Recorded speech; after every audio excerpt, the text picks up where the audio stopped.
Do you see her in the messy Olivia, in the messy bun on the phone? Are you guys ready for this? Who's she on the phone with? Are you guys ready for this? Probably I have no idea. We'll find out. Is she trying to get away? Well, my parents know about this. They're watching right now, and I told them not to tell her. So if it's them, they better not be spoiling it. Hey, Olivia. She's so mad at you. Hey, this is what you get, Olivia. Your sister. She's trying to get away. Get her. Works on TV. On your first day of she's school. So mad. Look, I'm like an investigative reporter. Hey. Hey, you. Hey, you. Hey, you, stop it. Oh, wait. You just ripped out my IFB.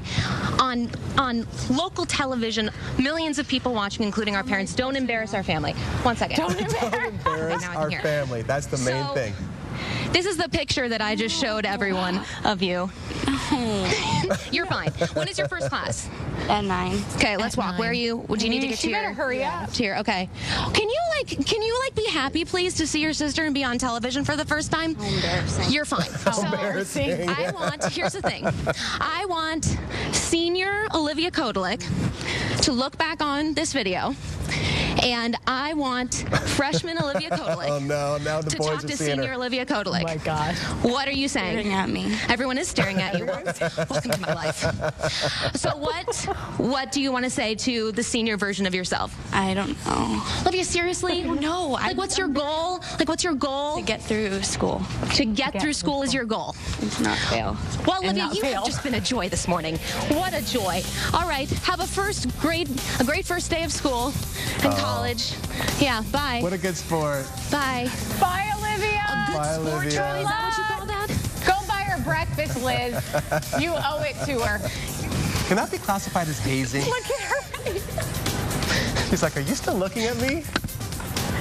Oh my God. You're so embarrassing her right now. She's running now. Now she's running. It's like, I gotta get the heck out of here. All right. Making memories. Boy, that's good stuff. Wow. That's going to be an interesting Thanksgiving. She's never going to hear the end of that one. After the break, we are live in Baton Rouge for the latest on the flooding there. Yet tens of thousands of people are still staying in shelters or with family and friends. So we'll have more on that when we come back. New partner. Who is it? A lateral transfer from Texas. I don't want to have to babysit some adrenaline junkie.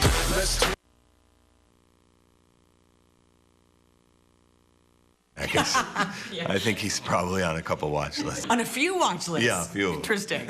You drove these through the Triangle of Death. The Triangle of Death. You made it through.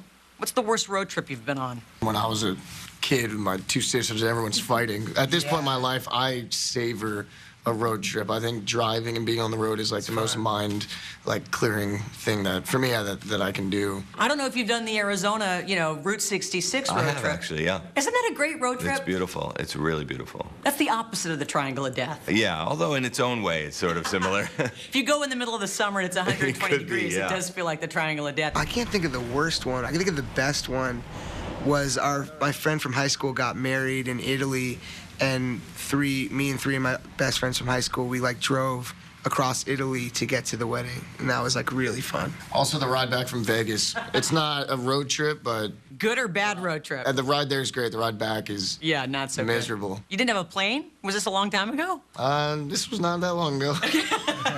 This isn't about being pro-war. This is about being pro-money. I just thought of people I've met only a handful of times, but I remembered them forever. And a big thing that they usually had was a very distinct laugh. So I came up with this. When we see those Hummers coming, we're going to move into the middle of the lane. Did this feel like a departure for you in any way? Because people see your name and they immediately go to hangover, raucous comedy. There are definitely some funny parts in this. Right. But it felt different to me. Did you feel that way too? Oh, of course, yeah. I mean, tonally, it's a much different movie than The Hangover or Old School or Road Trip. And that was what was exciting about it to me, is kind of making an evolution in a way as a filmmaker and trying something that's a little bit more dramatic where the stakes are real, so to speak. How do you think you did? I don't know. We'll see. No, I'm really happy with the movie, but you never know how people are going to react. Is this safe, driving to Baghdad? Very safe. 50-50. And the only reason you did that for Bradley Cooper and he didn't show? I know. Listen, he's not going to sit there all day long and answer the same questions. He's above that. Interesting weekend because Ben-Hur also opens up this weekend. You'll see my cast interviews with that cast. And then coming up in the next hour, Charlize Theron, Matthew McConaughey in Kubo and the Two Strings. Did you notice anything about Miles Teller in my interview versus in the film clips? He looked a little different. He's got blonde hair in the interview. He is actually playing Brendan McDonough, the only survivor of the Granite Mountain High. Yes, they're doing a movie based on the Yarnell Hill fire, and he's in it, and they're shooting that now. So that's why he's got the blonde hair. And that's due out next year. Next fall, next September. All right, Tara, thank you. We'll see you next hour. Scott. All right, Olivia.